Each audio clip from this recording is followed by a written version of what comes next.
Women who try eating once a day often end up with more belly fat, not less.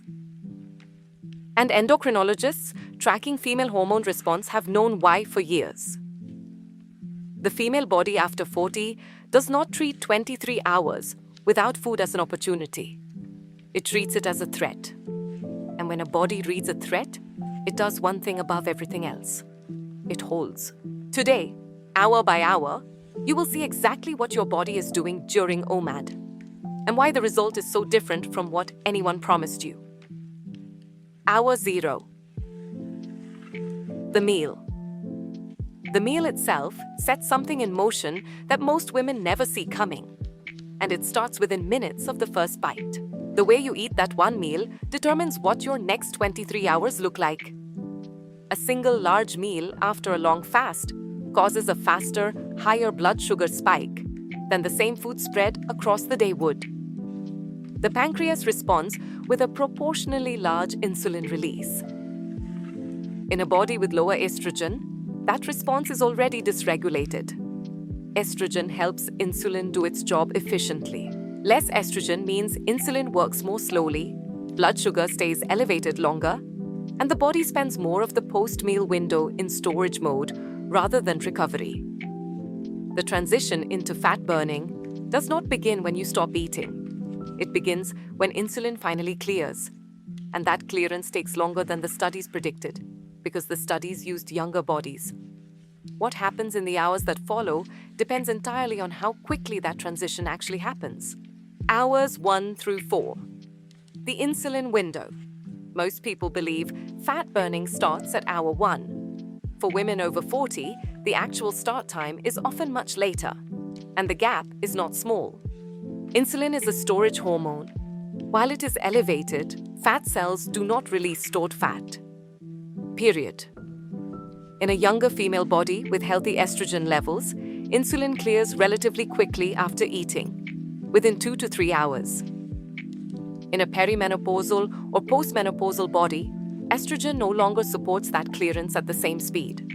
The post-meal insulin window extends. At a large meal, the kind most people eat when they only eat once, and that window extends further still.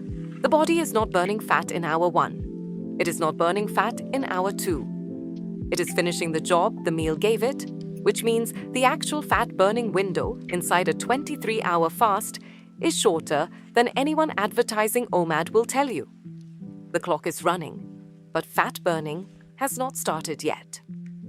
Hours 4 through 8. The early fasting phase. Here is the part nobody mentions. The female body enters early fasting in a completely different hormonal state than the male body does. By hour 4 or 5, insulin has dropped enough that the body begins pulling from glycogen, stored carbohydrate in the liver and muscle. This is the bridge between fed state and fat-burning state.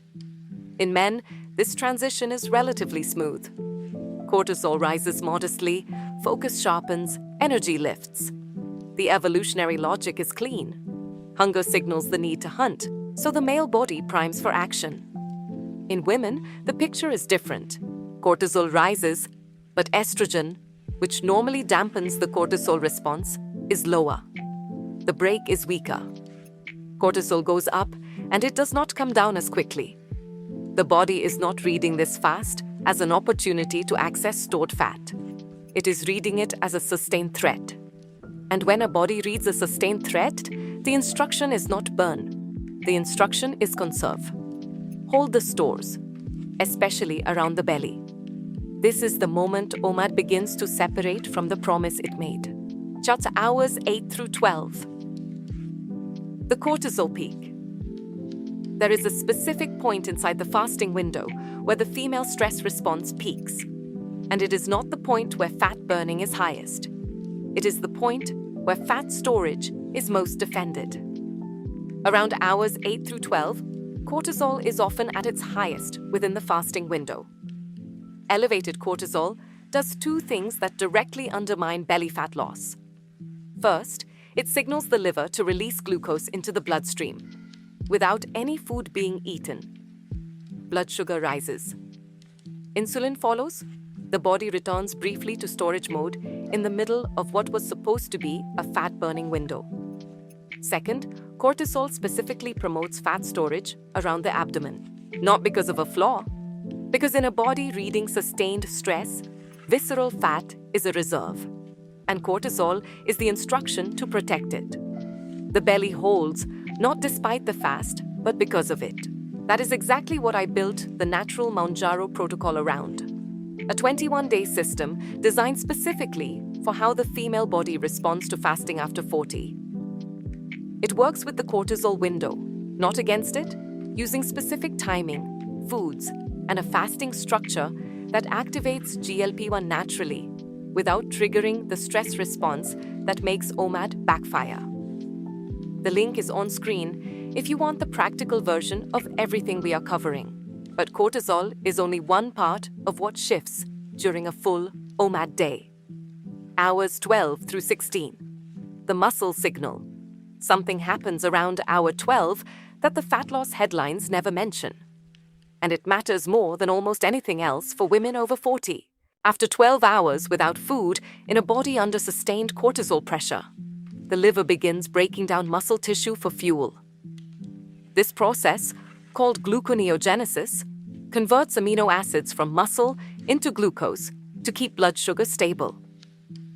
In a body with healthy anabolic hormones, this is kept in check. In a postmenopausal body, where estrogen and progesterone are both lower, the brake on muscle breakdown is weaker. The body becomes more willing to sacrifice muscle. And muscle is the primary driver of metabolic rate. Less muscle means fewer calories burned at rest, today, tomorrow, and every day after. Women who do OMAD for weeks and lose scale weight often find on body composition testing that they have lost muscle while the belly fat remained. The number went down. The problem got worse. The metabolism that was supposed to make fat loss easier is being quietly dismantled. Hours 16 through 20. The hunger surge. The body begins preparing for the next meal long before it arrives, and the signals it sends are louder than most people expect. Ghrelin, the hormone that creates the physical experience of hunger, rises sharply in the final hours of a long fast. In men, this rise is relatively gradual and manageable. In women, particularly after menopause, research consistently shows ghrelin spikes more sharply during extended fasting. The hunger signal is not only stronger, it arrives faster. The body is not making a suggestion, it is issuing a command.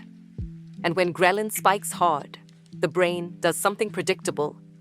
It lowers the threshold for every food cue.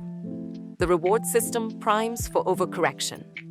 The meal that follows 23 hours of fasting is almost always larger than intended and eaten faster, which means the fullness signal arrives after the overeating already happened.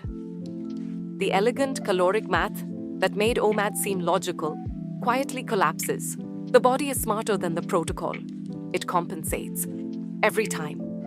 Hours 20 through 23. The stress loop closes by the final hours of the fasting window. Something has changed in the body that does not show up in any food journal. Sustained cortisol elevation across the fasting window, in a body where estrogen can no longer buffer it, activates a low-grade inflammatory response in adipose tissue. Inflammation in visceral fat makes those fat cells more resistant to releasing stored fat the next time the fast begins. The resistance compounds with each cycle. Women who run OMAD for weeks without seeing belly fat move are not experiencing a discipline problem. They are experiencing the downstream effect of a repeated stress loop that is actively increasing the very resistance it was supposed to defeat. The 23 hours close. Insulin spikes again with the meal. Cortisol resets to a higher floor than it started, and the next cycle begins from a worse position. This is why the same protocol that makes the man in the office look leaner in 3 weeks leaves the woman beside him untouched after 3 months. It is not the same body. It was never going to produce the same result. The close. OMAD is not broken, but it was designed unintentionally around a body that responds to fasting with sharpened performance, not a conservation signal. The body you have after 40 is not less capable. It is differently wired. It needs a shorter fasting window timed to its cortisol rhythm. It needs foods that activate GLP-1, the satiety hormone behind Mounjaro, without triggering inflammation. It needs a protocol that speaks the language of the female body rather than translating a male one. The shift is not about fasting less. It is about fasting correctly. For the first time, correctly means something specific to you. Everything in this video is free because understanding your own body should not cost anything. The natural Mounjaro protocol exists because knowing what is happening and actually changing the outcome are two completely different things. I spent a long time working out the practical version of this. The fasting window that works with female cortisol timing instead of against it. The specific foods that activate GLP-1 naturally. The 21-day structure that deflates the belly without triggering the stress response that makes OMAD backfire. That work is what the natural Mounjaro protocol is. It costs something because real protocols take real time to build. And because the women who invest in it actually use it. Women following this method are watching belly fat move that has not moved in years. Not because they fasted harder or longer, because for the first time, the protocol matched the body it was designed for. The link is on screen.